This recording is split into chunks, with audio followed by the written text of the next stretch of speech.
Hello! Hi. Welcome, everybody. Hope you're all having a super Tuesday. Super Tuesday. Yes, Sin was asking you in the chat. For those of you who don't know, in the States, it's when a lot of, but not all of our states are having a primary. Which is why I'm getting screamed at on Twitter to go vote, and I can't. So next week, I'll be the one with the I voted sticker. There you go. There you go. I don't know if you can see. I'll show you this after the stream, but this is I wear this bow tie on election day. Yeah. Because it looks like polka dots are all small, like versions of my state. Oh, that's cool. I like that. Well, cool.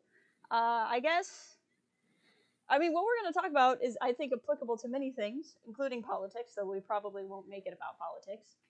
But I think it's a good way to look at just about anything and to look at just about any kind of fandom. But we'll be bringing it in from a Star Wars frame of mind. We don't usually do too much kind of discourse-y stuff or talking about fandom, and I feel like this is close to it, but not quite there. Certainly not to the tone that a lot of other places have, but I just kind of want to talk about how our biases and perspectives like impact Star Wars. And I know I've gone on a couple of rants in a couple of video game streams, so I'm interested to hear more of what you'd have to say too, Django.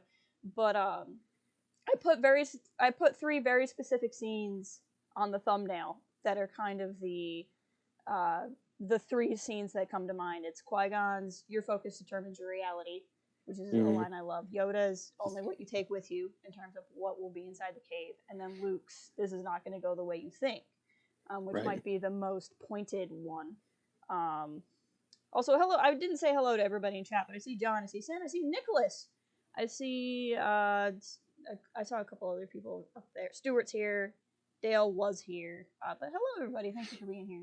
But just, and not to do this in a way that's, and Mr. Rez, welcome, not to do this in a way that's like slamming anybody or saying like there's a particular group doing this wrong. Right. But like, because I do this too. Like, everybody who watches Star Wars through a very specific lens, and we have our own biases that we bring to the table. And I think that when you can recognize your own and what you're into, that helps overall the viewing experience, the reading experience, the playing experience, whatever you're doing. Right. And so to not say that those viewpoints or biases are wrong, but to say that we all have them. So like, let's look at what those are and what that means. Kind of talk about that. I mean, and you and I both kind of reject a notion of, a gatekeeping, like there's a right way to do Star Wars, or like you can only be a Star Wars fan if you do, do this or like this in this way, or, those types of things. But I think one of the premises that we're operating under today, and maybe we can just start here as a point of discussion, and then is that I think you and I both believe that, like, when you came to Star Wars, like where Star Wars was when you came to it says something about how you interpret it. And this is not to say that like being a prequel trilogy fan is better than being an original trilogy fan, is better than being a sequel trilogy fan. But if The Force Awakens was your first experience with Star Wars, you're going to have a different perspective. You're going to care about different things. You're going to want different things than everyone wants, or even worse, what everyone should think and what everyone should want. And I just don't think, at least not either of us necessarily think that's true. Right. And real quick, just as an aside, I think my internet's cutting in and out, so I apologize, guys, if this lags a little bit, but we should be all right. It seems to be stabilizing. But yeah, I think that there is a big impact with that, and it's always been a hard line for me to walk, because I don't believe in gatekeeping, and I don't think there's a particular type of fan. I don't think like how long you've been a fan impacts how important something is to you. But I do think that it can impact you. And I remember we used to have conversations on our boards, and we had one member who just never wanted to acknowledge the expanded universe. And if you were having any kind of conversation with him, like, and you brought in anything that came from a book or a novel, and this was back before the Disney buyout, like, he didn't want to hear about it. he didn't want to acknowledge that part of the conversation, and he would like shut you down or Right. say you were wrong or whatever. And which was frustrating to me because I was somebody who really liked pulling in all of that other material. And there's nothing wrong with him only wanting to watch the movies, and there's nothing wrong with me wanting to read the books or vice versa. It's that when you're so adamant about it that you halt the conversation, that can kind of Right. become the problem. But I think there's also something to trying to keep the perspective of what we're talking about. Like, I think that anytime you, how do I put this? We're also, if you're involved in like Star Wars communities, if you're on Star Wars Twitter, if you watch Star Wars YouTube channels all the time, if you're in Discord groups, whatever, when you're around people who are all consuming the media all of the time, things feel really important because we're talking about it all the time. And then you go to somebody who watches Star Wars only when they're on TNT and like in the background while they're cooking or something, and they just don't have the same understanding. That doesn't make them a wrong fan, but they're probably not going to care as much. You know, we spent 2 years in between The Force Awakens and The Last Jedi trying to figure out who Rey was and who Rey's parents were, and there were people who walked out of The Force Awakens and went, well, I'll find out in the next one, and probably didn't think about it again. Right. So to them, a reveal and then a counter reveal 2 years later, who cares? Because they literally didn't think about it, where it was the driving point of conversation for us for 4. I mean, and there were also people who walked out of The Force Awakens certain that The Force Awakens itself revealed who Rey's parents were. Right. And like, and I think this is part of this too, is that you can have such vastly different takes from the same thing. Yep. And I think there's something valid about that. And you know, when some of those things get shown to be correct, you know, because a film or a book or something confirms one or the other, you know, if we place, and again, like I had definite thoughts about all of these things, and I'm not saying that I didn't, but when I think it's easy to make it so important that if what you wanted or what you thought was correct turns out not to be, then it feels like an affront, right? And it's easy for me to say that, given that you know, all of the things that I wanted and thought, you know, were mostly correct. You know, so like it's easy for me to say that because I didn't have the moment where I was like, oh, I really wanted this thing, or I really thought it was this thing, and it wasn't that. Right. So I mean, maybe that's a privileged position in and of itself. But it was like I tweeted the other day, I much prefer pickled Snoke to Plagueis Snoke. Yeah. And I feel that very strongly. Like, that was my thing in all of The Last Jedi. If Plagueis Snoke had happened, then that would have like been the deal breaker for me more than anything else. But it didn't happen. But Snoke was actually alive in Return of the Jedi. Don't even. Oh man, no. But I think too, where we've gotten into this place as a whole, as a group, this kind of avid online part of the fandom, where I don't know, I just, maybe it's nostalgia for the old days because I feel like everybody has that, but I feel like back in the day we could have more fun conversations that were like more, well, this is what I think, and then maybe they were just as contested and I'm just not remembering it. But I think that when you want something to be obvious or spelled out, you lose part of what can make something special. Right. And I was kind of thinking about it because I spent, you know, from Force Awakens to The Last Jedi, I spent 2 years defending Kylo Ren because I liked him as a villain. And I don't mean defending him like too much of like I was already on the, I mean, I was a Bendimtionist by the time of Force Awakens. But I mean, like, people just thought he was Diet Vader, he was emo Vader, people made fun of him, people thought he was a boring villain, and I was like, no, this guy's interesting, like, what you think is a flaw is the point, and then Last Jedi came out and was like, oh, no, this is exactly what, like, I felt so validated as a Kylo fan after Last Jedi, but I wonder sometimes, why did I always just in fan conversations talk more about Kylo than Finn or Rey or Poe? And I think it's because their characters weren't, I don't want to say they weren't complex, because they're very 3D, well thought out characters, Right. but there wasn't any kind of mystery or wonder about what was really going to happen. I mean, like, maybe there was with Rey's parentage, but Rey was always going to end up, the champion of the light by the end of the movies. Right. Kylo, the discussion was he an evil villain? Was he a boring villain? Was he going to be redeemed? Was he not going to be redeemed?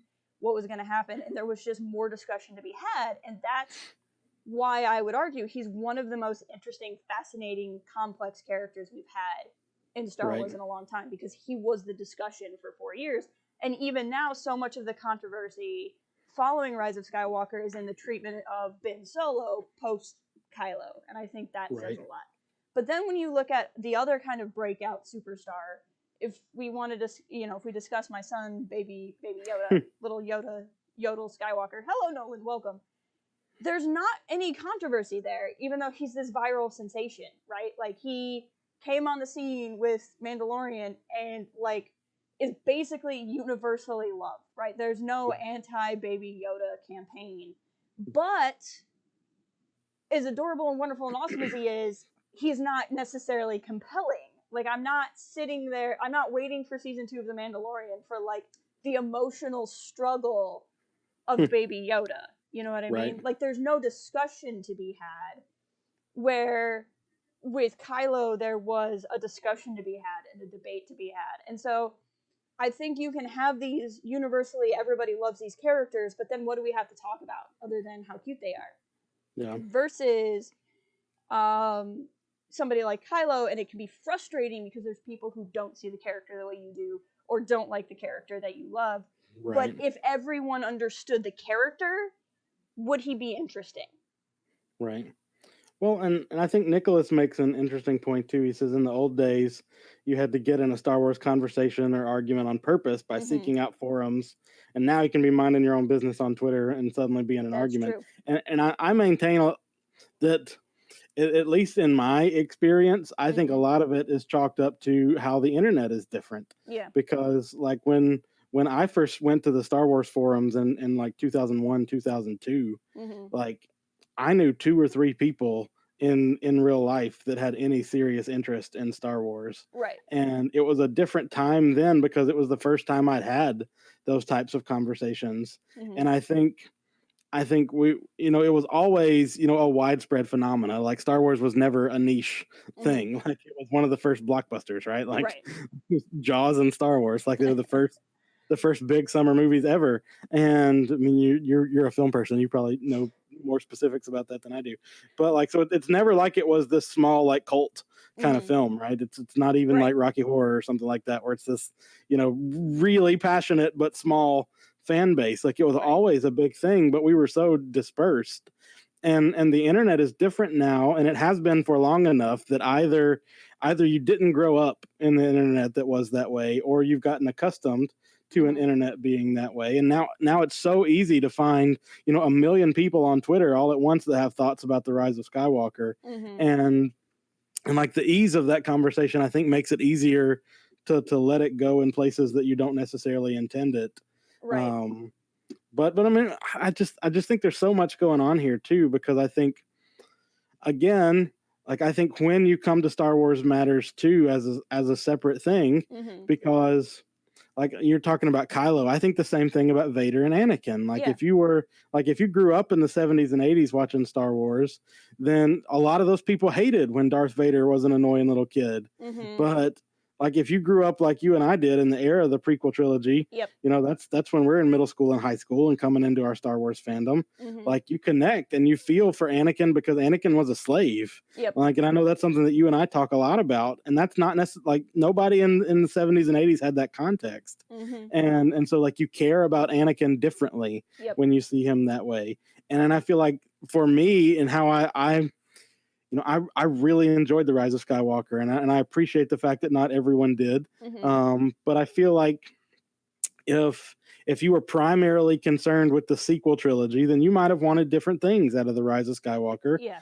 than somebody who was primarily concerned about it being the last chapter of the Skywalker saga. Mm-hmm. And neither of those perspectives are wrong, but they're both very different perspectives based on, you know, where you're coming from. Well, and I've said here and there in safer circles when I felt more confident that if you were to like really sit me down and ask me to give like my honest opinion about the Rise of Skywalker, I kind of feel like I personally think it's a really fitting end to episodes 1 through 9 and kind of a crappy end to 7 through 9. Yeah. And like that kind of brings in that perspective of like, if your Star Wars, and it's fine if it is, but if your Star Wars is the Disney era and the sequel trilogy, I can really see how the Rise of Skywalker would let you down. And I think it's okay to feel that way. For somebody who has kind of been ride or die with the saga, you know, since the prequel trilogy, I've felt satisfied by the end of the Rise of Skywalker. And I've a friend who is a perfectly good dude but has been struggling with the end of the Rise of Skywalker, and I keep seeing him go about on how, and I've seen this from a couple of people really, how could the Skywalker saga end with all of the Skywalkers dead? Isn't that depressing? And I was like, I gotta be honest, when they said it was the end of the Skywalker saga, I was pretty sure they were all gonna end up dead, because it's not the end of the Skywalker saga if there's a Skywalker still alive. And like, yeah, Rey took the name, but that's different, like, than ending this story. And again, I think that's this perspective thing of, is Star Wars something that has this finite ending or not? Right. And like, if you had Ben live at the end, if you had some of the other characters of like Leia or whoever live at the end, then this, you know, episode 9 ends and their story continues on, and it really isn't the end of the Skywalker saga, because that family is still going to go out and do things. Right. You know, if they said it was the conclusion, maybe, but calling it the end, I was like, pretty sure that they weren't making it out. Right. And it's this, to me, it's the same argument of like, if you're watching Iron Man 3 and you're like, why didn't Captain America show up? He's there. Like, you're always going to have those people who are like, where are they? And so you make your next movie that's set after Rise of Skywalker, and they're like, where's everybody? Because they're alive. They should be in everything. And like, it's the same argument we have of like, we got to know what happens to Kanan and Ezra because they're not around for the original trilogy. And so like, I think if you really want to say this is the end, you have to end it. And that upsets some people, where I just don't see a world where they kept somebody alive and then didn't make 10, 11, and 12. Right. Well, I remember a lot of people too who, you know, long before we were getting the sequel trilogy, like, they didn't want to read any EU books, you know, post Return of the Jedi, because to them, Return of the Jedi was the end of the story, and they didn't want anything else. They didn't want to acknowledge anything else. And again, like that's like, it's not as if those perspectives are wrong. You can't be wrong about your preference about, you know, a fiction saga. But like, if that's who you are, then you want something different, you know. And you're not like, and if you go in saying I'm uninterested in these stories, like, you're not gonna like the Thrawn trilogy, right? You know. And then that's the whole, you know, your focus determines your reality thing. And if you and again, it's not that, you know, it was wrong that people wanted a very specific outcome out of the Rise of Skywalker, right? But if that's what you want and that's not what you get, again, it doesn't mean that what you got was. I mean, I love the video you made, you know, talking about there's more than one good story, out there, right? Like, there are really great stories that would have been different than what we got. And if all I want is one of those, again, I'm not wrong that it's what I want, and it's not wrong for me to be disappointed when it's not what I wanted. But what I took with me determined what I got, right? Like, what I went into the cave with determined what I saw when I was there, right? So welcome to Gina. I see you popped into the chat. Yeah, and I think that's a big thing. It's such a big thing, because I was talking about how the one of the meaner parts of fandom, shall we say, would often go on about how there was missed opportunities in the sequel trilogy because we didn't get the high and mighty adventures of Han, Luke, and Leia, and there was that kind of infamous image, if for some of you who might have seen it, and there was a lot of people who were very indignantly like, no, I like the sequel trilogy that we got, and if it was Han, Luke, and Leia on an adventure again, it would have been stupid. And I feel like that's so disingenuous, because I love the trilogy that we got, and I love the new characters that we got. But if you're telling me that I wouldn't have been happy to see all those legacy characters together again, like, come on. I would have been thrilled. Like, one of the points in the Rise of Skywalker trailer that I cried at was seeing Lando on the Falcon. Like, we all would have loved that, too. It's just valid to say, like, that would have been a good trilogy, and the trilogy we got was good. Like, both of the, like, there's an infinite number of good sequel trilogies out there. And, I think you're limiting yourself if you think that there was only one. I mean, and I think anyone would be hard pressed to say that if you were a Star Wars fan before The Force Awakens, you didn't get chills at the Chewie we're home line in that first trailer, right? Like, and that's the kind of thing. And you know, I keep trying to use examples that aren't the sequel trilogy just because, not that I don't want to talk about it, but I feel like people have such strong feelings about it still.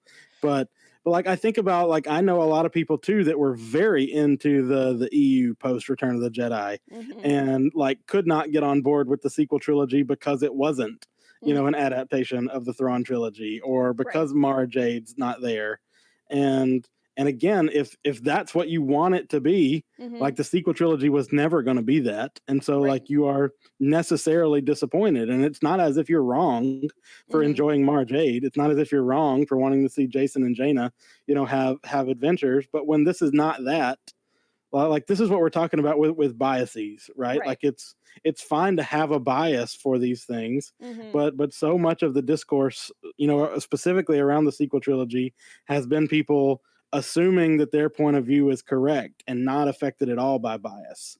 And I think that's kind of the point we're trying to get at today, is that we all have those biases, and it's going to affect what we like. And it doesn't mean that your bias can't, you know, you can't still like something even that you were biased against it, because, you know, I rode hard at The Force Awakens for Rey Nobody, and it seemed like, you know, The Last Jedi told me I was correct, and then Rise of Skywalker made that different. And so, like, my bias was for something else, but that doesn't mean it eclipsed any possibility for me to enjoy something else. It just means it informs, like, what I'm going to get out of it.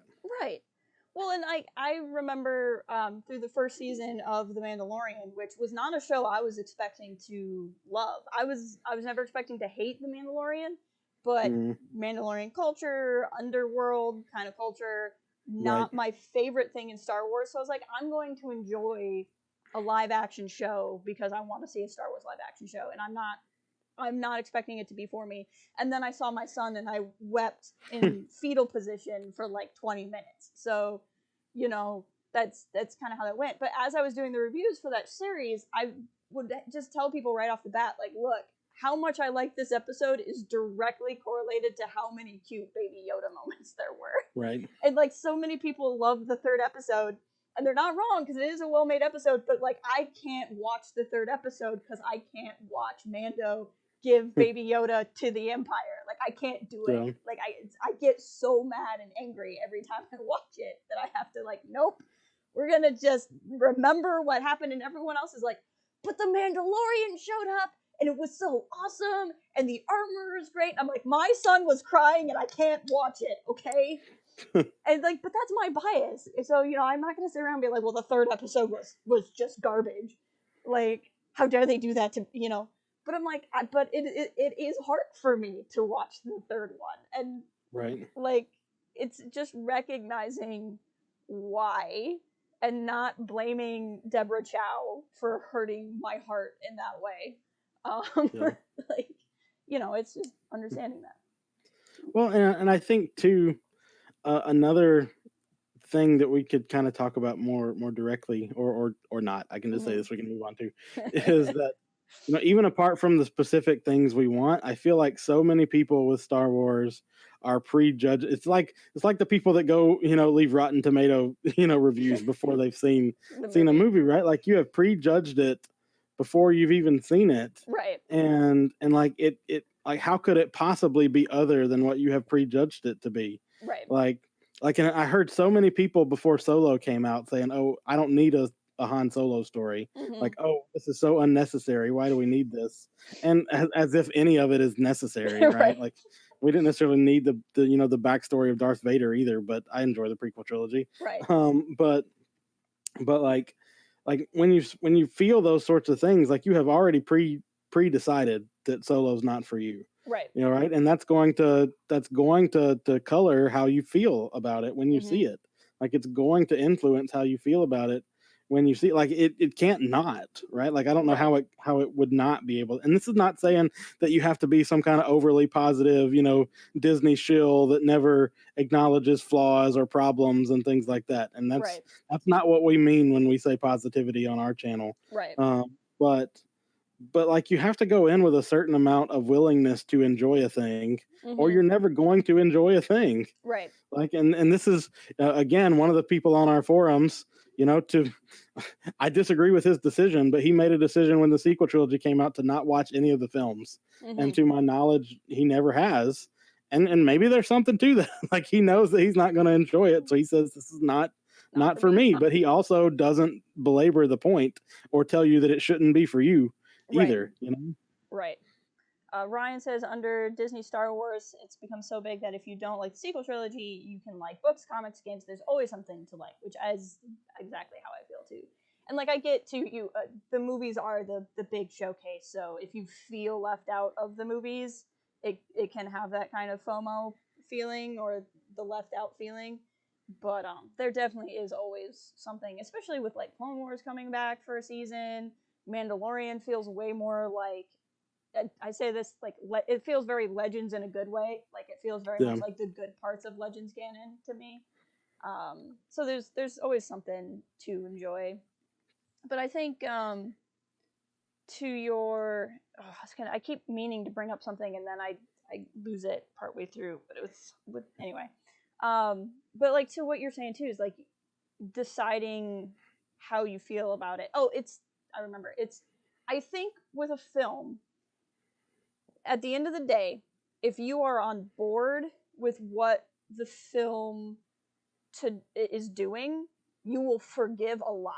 And if you're not on board with what the film is doing, you will be angry at a lot. And so I think that in the case of either the sequel trilogy or Last Jedi specifically, or Rise of Skywalker specifically, or the prequels specifically, if you just don't like the premise, you're gonna struggle with it. So like, if you just don't like prequels, you don't like backstory, you would prefer there be mystery, you're never gonna like the prequel trilogy that exists to fill in those dots. If you don't like the idea of Luke as a failure and a recluse hiding away on an island, you're probably going to struggle with The Last Jedi no matter what. Even though he has his kind of triumph at the end, you're just, you can look at Last Jedi and think the cinematography is great or that it's well acted, but you're just, at its base, you're always going to wrestle with it. If you don't like, on one side, if you don't like the idea of Rey Palpatine becoming Rey Skywalker, if you don't like Ben dying, you're going to struggle on the other side. If you don't like Kylo Ren and you wanted him to die a painful death, you're also not going to be super satisfied with the Rise of Skywalker.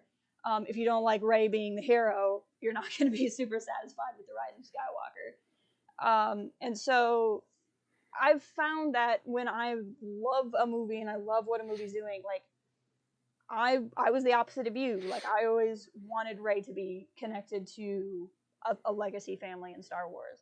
And because of that, I was so on board with what the Rise of Skywalker was doing. There's a lot in that movie that is just like crazy. Like there's stuff that's weird and not super explained, and they're all over. And like, I'll give you that, but I'm like so enjoying the ride, I can forgive the bumps. Where if you're like, this is everything I didn't want Star Wars to be, even the lighter, happier, or like more appreciated moments are going to be difficult. And I think that when a film already has to do the work of getting you on board, then that's like doubling the load.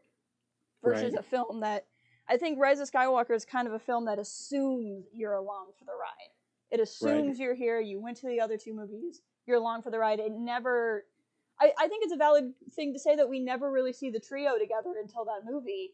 And I think it's a valid thing to say that that's not necessarily earned in Rise of Skywalker.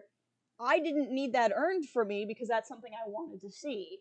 But if that's something you needed earned, it doesn't do that for you. Like, Rise of Skywalker doesn't say, hey, here's why you should care about me. And so if you already don't care about what it's doing, you're not going to. Right. So I don't know if that makes sense. I mean, I think it really does. And again, I think it just, you know, one of the things I love most about Rise of Skywalker is it just kind of throws you into the middle of everything. Like, I'm a sucker for a movie that does here's that. the crawl, here's everything you need to know, and go. The you know, dead like speak. there's right. Okay. And like even the scenes with Kylo and then Kylo and Palpatine, like it just throws you into it. And then, like, I was glad you told me that it was that way, because like I think it took me aback a little bit less than it might have otherwise, because that was what I was expecting. But like that's one of the things, and I get why people would not like that. But like that's one of the things I love most about the Rise of Skywalker, because it's like, yep, this is the story we're telling. Like this is what this is like. Like the Last Jedi was all about, this is not going to go how you expect, and the Rise of Skywalker was like, oh no, this is what we're doing. Like we're telling you, and it's going to be exactly that. Right, like it's going to be exactly what we're telling you it's going to be. And I don't know, like I don't know, it worked for me, and I really love The Last Jedi. The Last Jedi is probably my second favorite Star Wars film. But I mean, The Rise of Skywalker is probably my third if I were to rank them.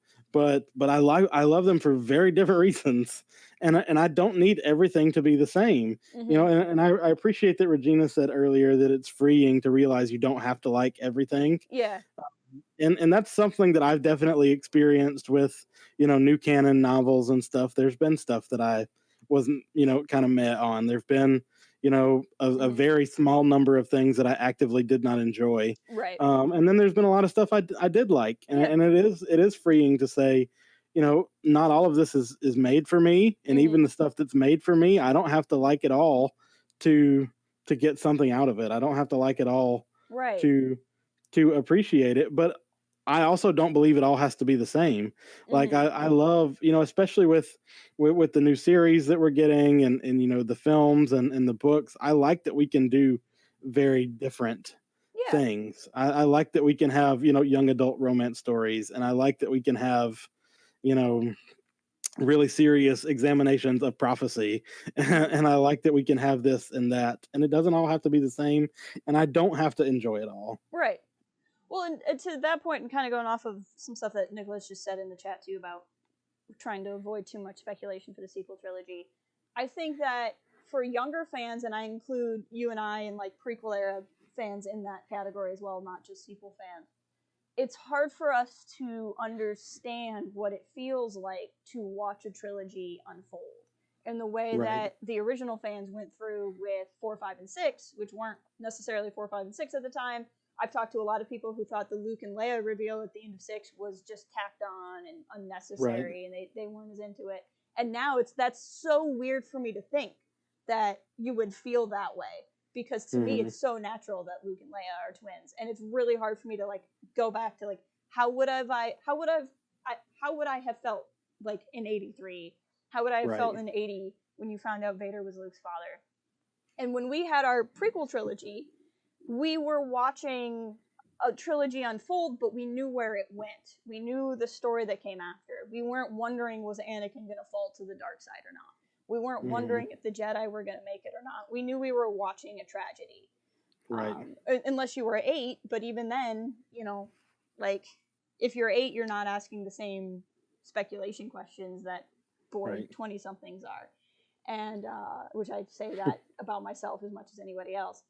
And now there's so many of us hitting the sequel trilogy at the same time, fans who have been fans since the late 90s, early zeros, and fans who are discovering the trilogy, or Star Wars, because of the sequel trilogy, and we're like, oh, this is what it feels like to not know what's happening next. Right. And I think that, to what you're saying about how not everything has to be the same, I've kind of been saying this too, not to make this too much about the sequel trilogy, but the sequel trilogy is kind of what everyone's picking apart right now, is I think it makes a big difference how you view The Last Jedi. And I don't mean that in if you think it's good or not. I think if you view The Last Jedi as the direction Star Wars is heading in, should head in, hey, Georgie, welcome. If you view The Last Jedi as like the new standard, the baseline, then you were bound to be disappointed by The Rise of Skywalker. If you see The Last Jedi as the outlier and the film that is different, then Rise of Skywalker is probably more like what you were expecting. Because I think that what JJ did was he's like, this is the end of a 42-year saga. This is the end of like this thing. We want to go out with a high rolling adventure, like not necessarily something that's. I mean, in my opinion, there's deep, more introspective moments, but not a movie that's all about that in the way that The Last Jedi was. He's like, let's have one last hurrah in the movie theater, and let's make something that the people who only watch the movies on cable will still understand and will have a good time. Oh no, I lost Django. Django, come back. He'll come back in a second. Discord does this to him sometimes. But like, I think he made this more populist movie, and then where I don't think that's what Last Jedi was. And so I think that's what makes the difference there. And I really wanted Django's response to that, but he's not here. Django, where are you?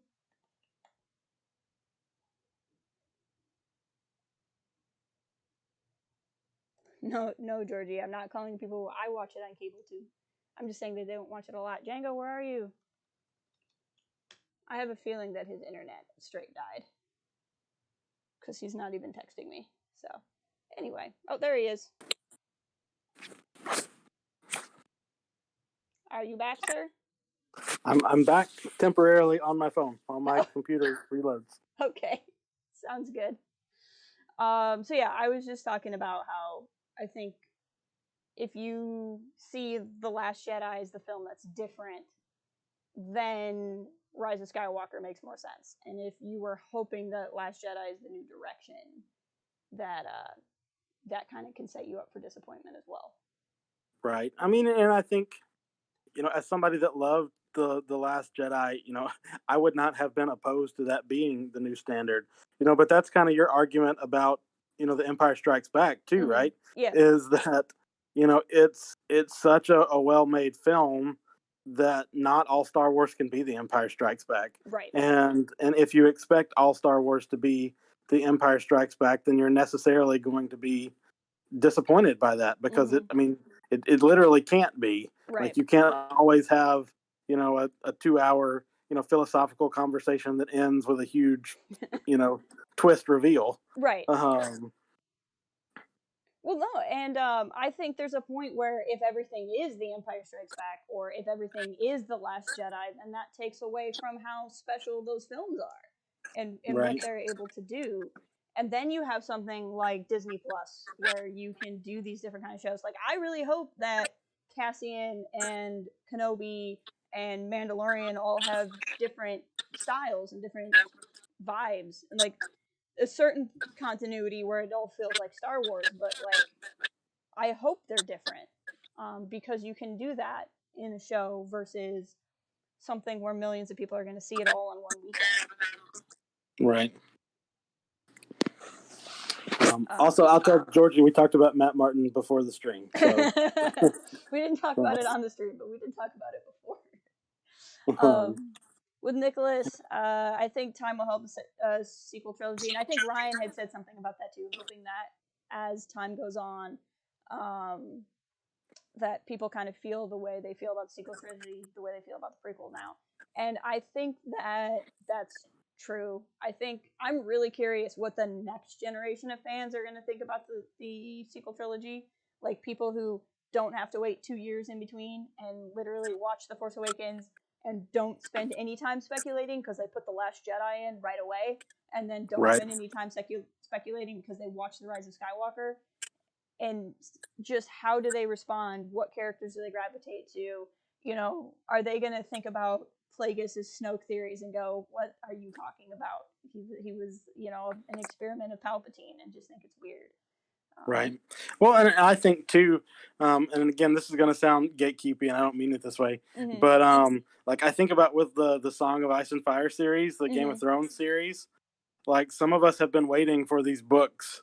Like I've been waiting for the last book for 6 years, right? And the book before that we waited for 5 years. And so some of us have been speculating on this stuff for a long time, and that's different than when you're waiting for, episode by episode reveal, or you're waiting between seasons. And so like the way you're experiencing it is different. And I think too, I think you can track some of these differences with how people feel about the animated series. Yep. Like some people were very on board for Clone Wars, and then some people came on in Rebels, and some people came on in Resistance, and like where you approach those things, like you're not wrong, but it's very different type of things. Like I connected with Rebels in a way because it's what I watched, live. It's what I watched as it was happening. Yeah. And it's always going to be different for me because of that. Yeah. Well, and I think that even to that extent, hey, there he is. I think even to that extent, I've noticed like when Mandalorian was on, there were so many people who'd be like, "Oh, I didn't like this episode. It just felt like filler."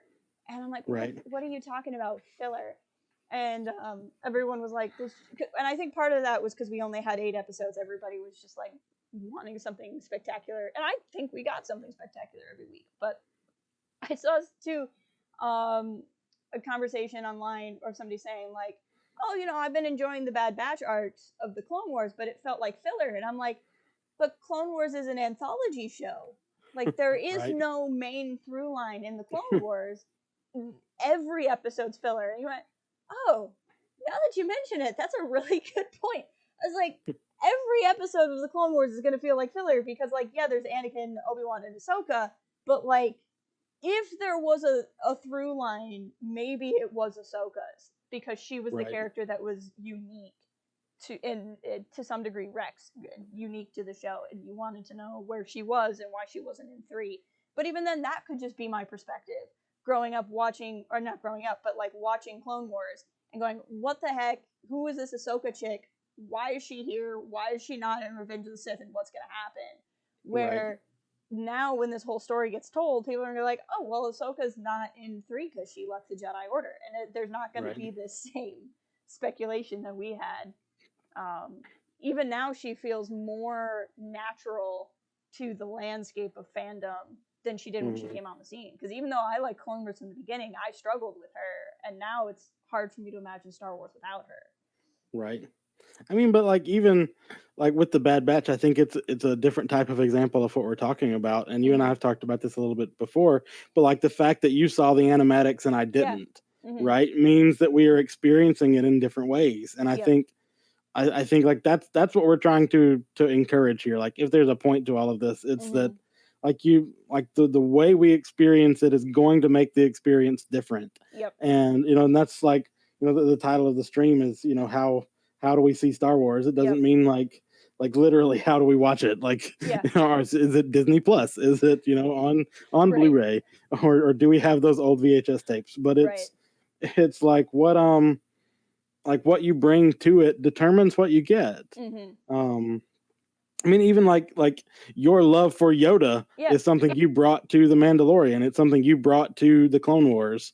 It's something you bring with you to all of these things. And like you experienced The Last Jedi differently because your favorite character showed up and you didn't know he was going to. Right. Like, and even like that's a different type. I mean, like if Dex showed up, in Maz's castle or something like that, I'd be all over that because I'm like, all right, there's my guy. But like that's what we're, that's kind of what we're talking about here. And to say that, I think that unless it is a harmful viewpoint, like if it's a racist viewpoint or a bigoted viewpoint in some way, like that's different. But outside of something that is harmful, those different perspectives are what adds to fandom. Because I'm going to always come at Star Wars the way I always did.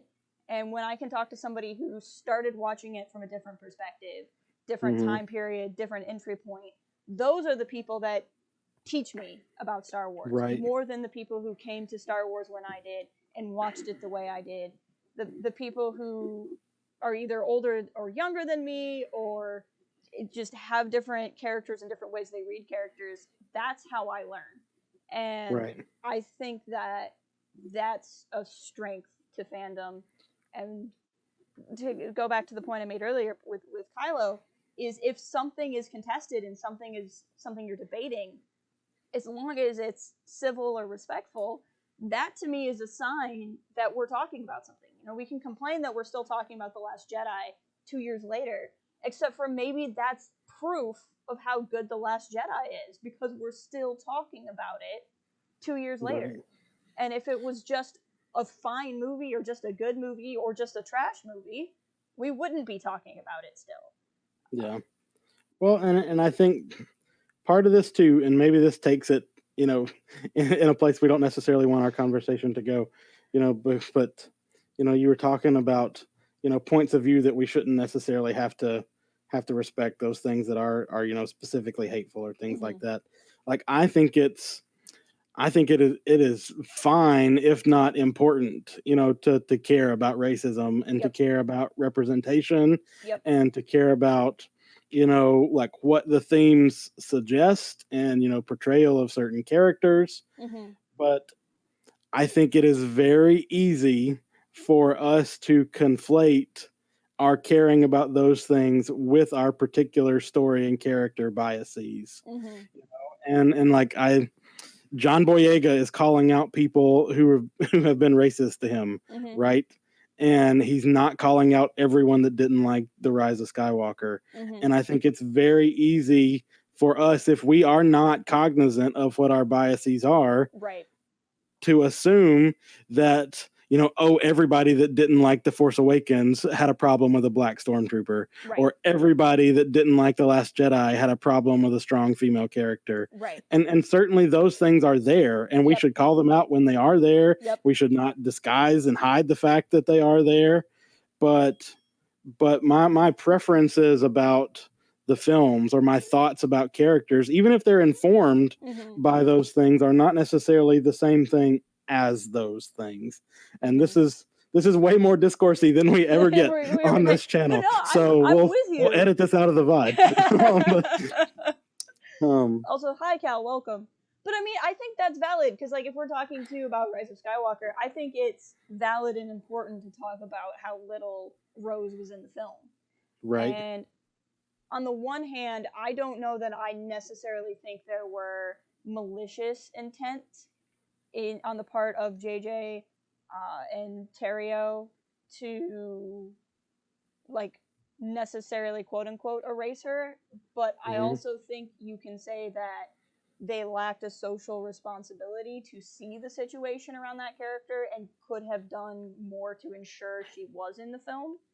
And I think there's room for that conversation, and there's room to be upset about something like that, especially for a character who means so much. And like, it's one thing for like Twitter drama or Twitter discourse, and who cares? But it's another thing for a character who's been outright an actress who's outright harassed, especially with the history of Jake Lloyd's life getting ruined.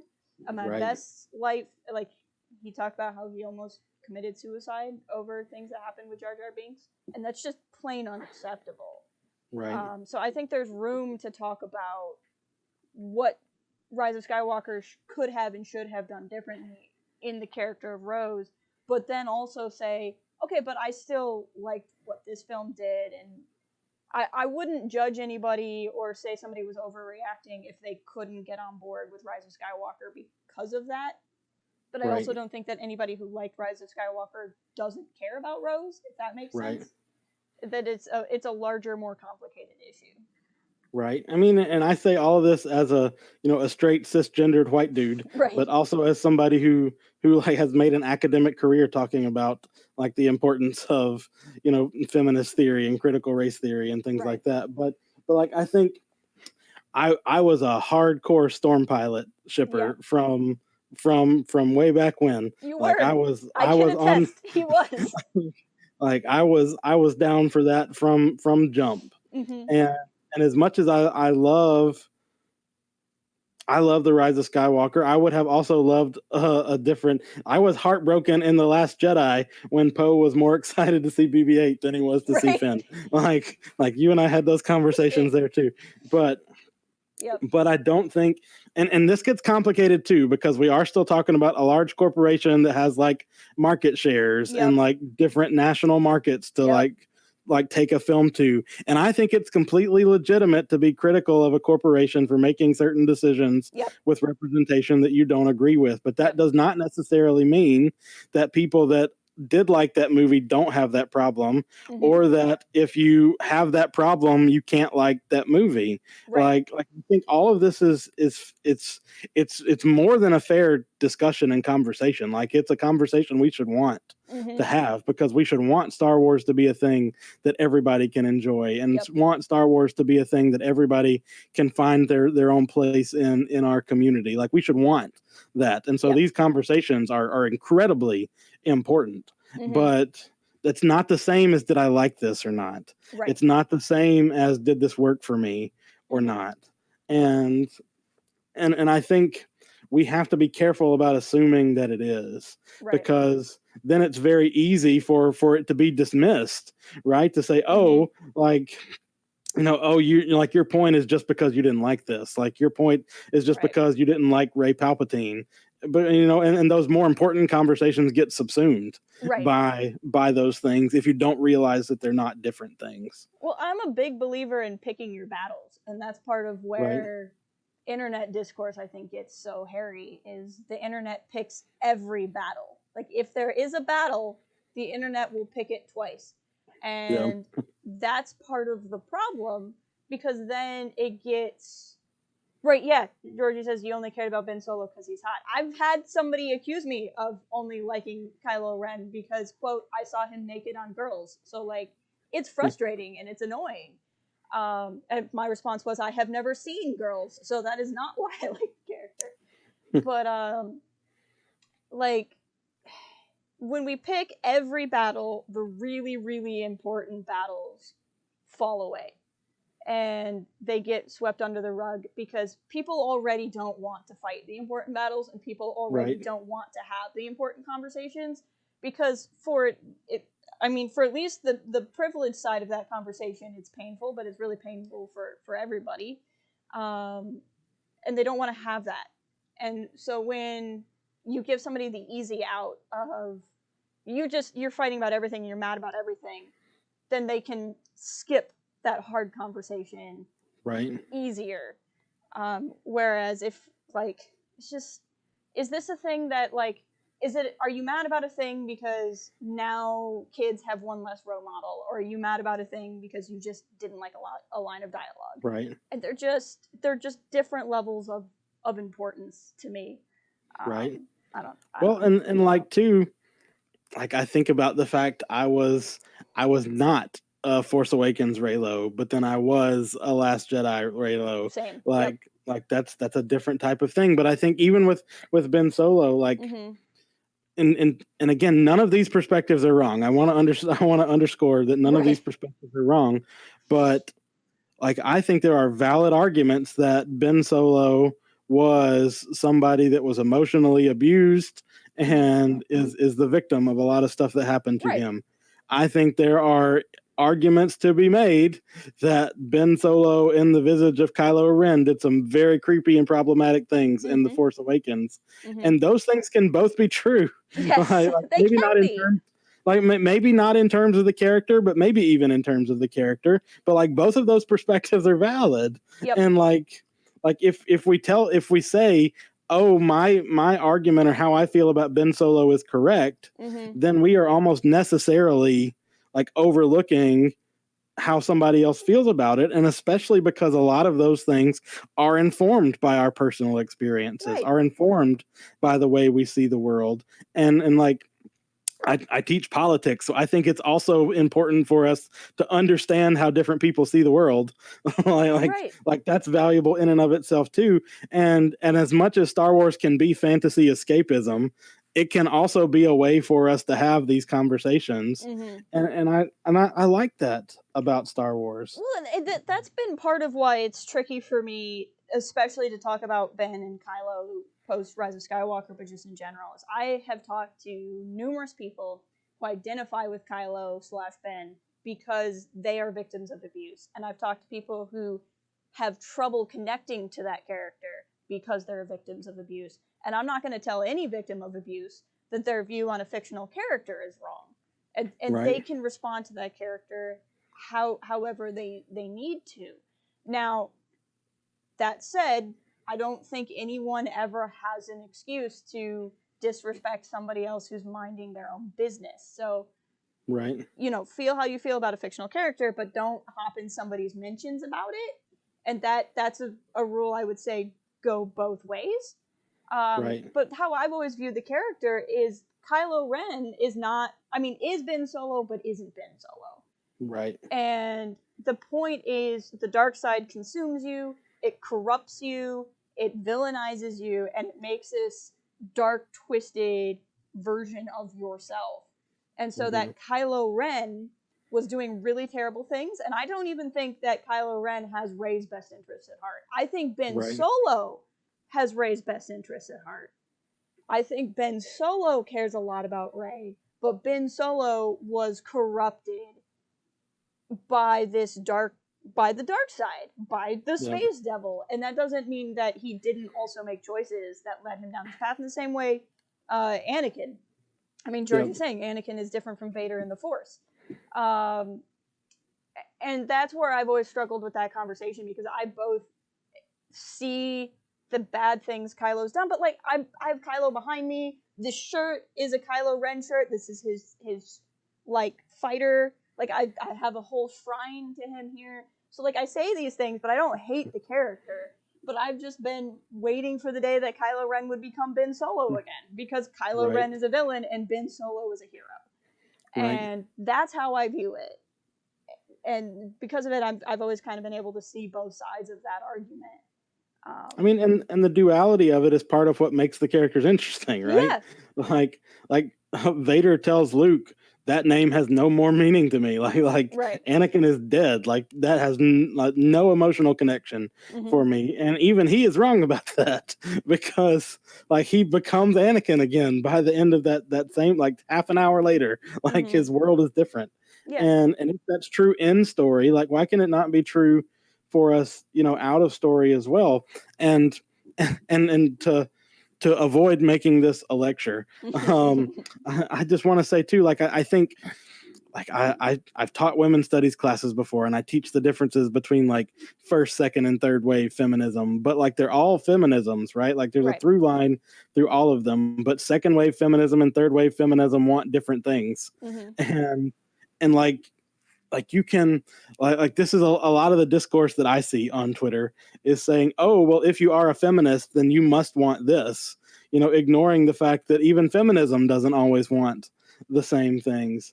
And there again, if we are conflating like very particularized notions of what should happen with characters and stories with our very sound and well thought out thoughts about politics or morality or ethics, like all of those things can be fine as long as we recognize what they are and don't necessarily conflate them.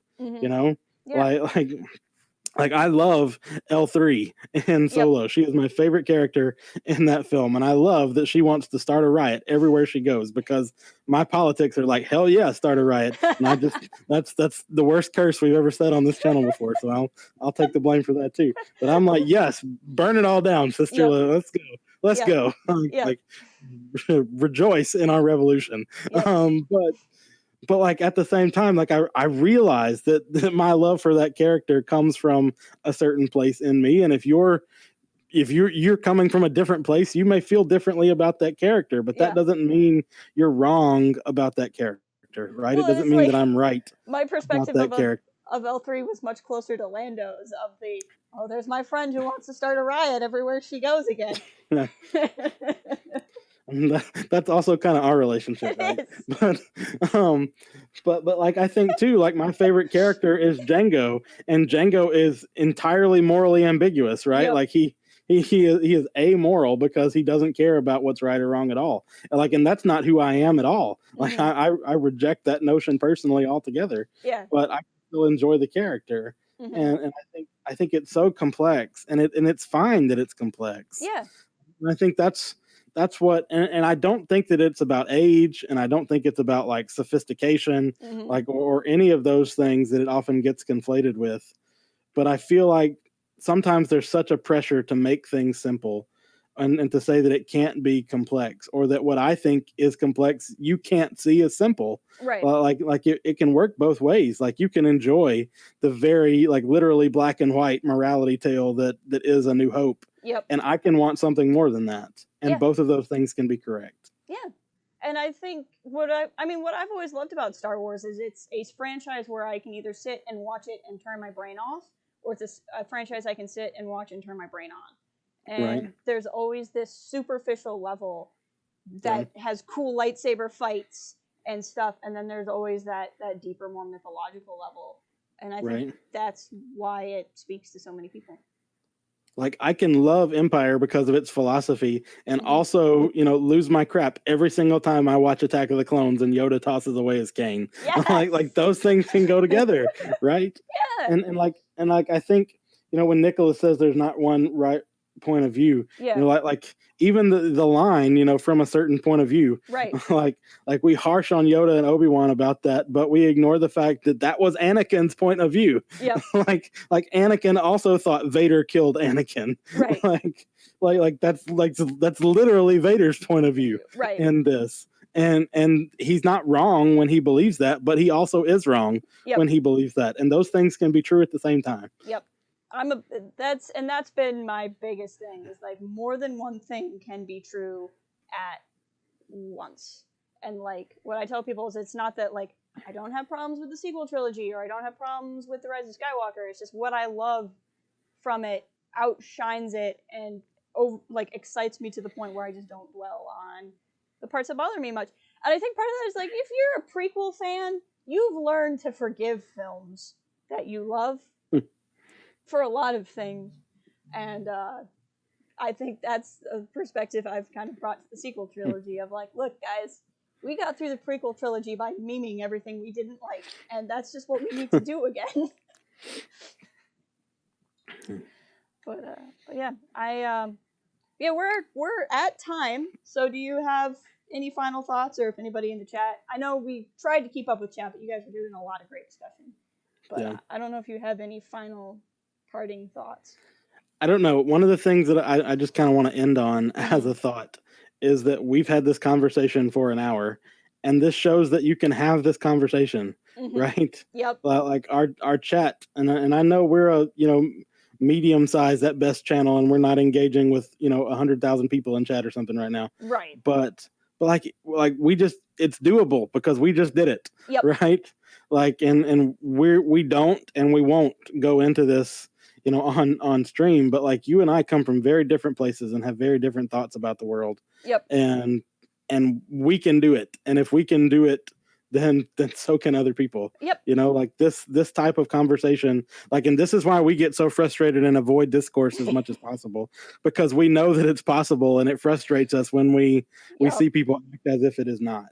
But that said, burn it all down. Where's the revolution? I'm looking. I'm ready. Also, welcome Jordy at the last second. It's good to see you here. But yeah, no, that's and if I had any kind of parting thoughts, is just I'm probably too young to use the all things heal in time kind of perspective, but I feel like I've gone through the prequel trilogy where no one liked it. I've gone through the Clone Wars where no one liked it. That is the thing I will shout from the mountaintops. Is everyone hated the Clone Wars when it came out. Stop pretending like everyone always loved it. Things will actually heal in time. Whether it's because they actually heal or we will find something new to be mad about, I don't know. No. But like, if you don't like the sequel trilogy or you're disappointed in how it ended up, when we get the new things, you can have the new things to focus on. Or maybe you'll go on to, like, and I don't want to say this, like, don't be in the fandom if you don't like the sequel. I don't know what that accent was or what that meant, but like it's legitimate if what you liked about Star Wars was The Last Jedi and Last Jedi is the outlier, and you're like, maybe I like The Last Jedi and I don't like Star Wars. Like, you can say that. You're not a bad person. You're not gonna let anybody down. Like, that's fine. Like, it's cool.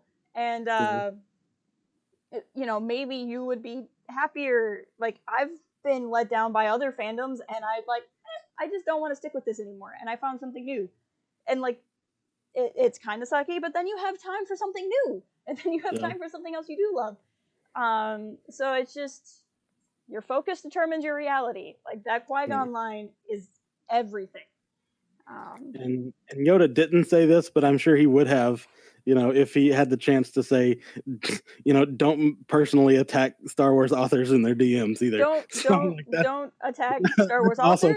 Don't attack Lucasfilm employees.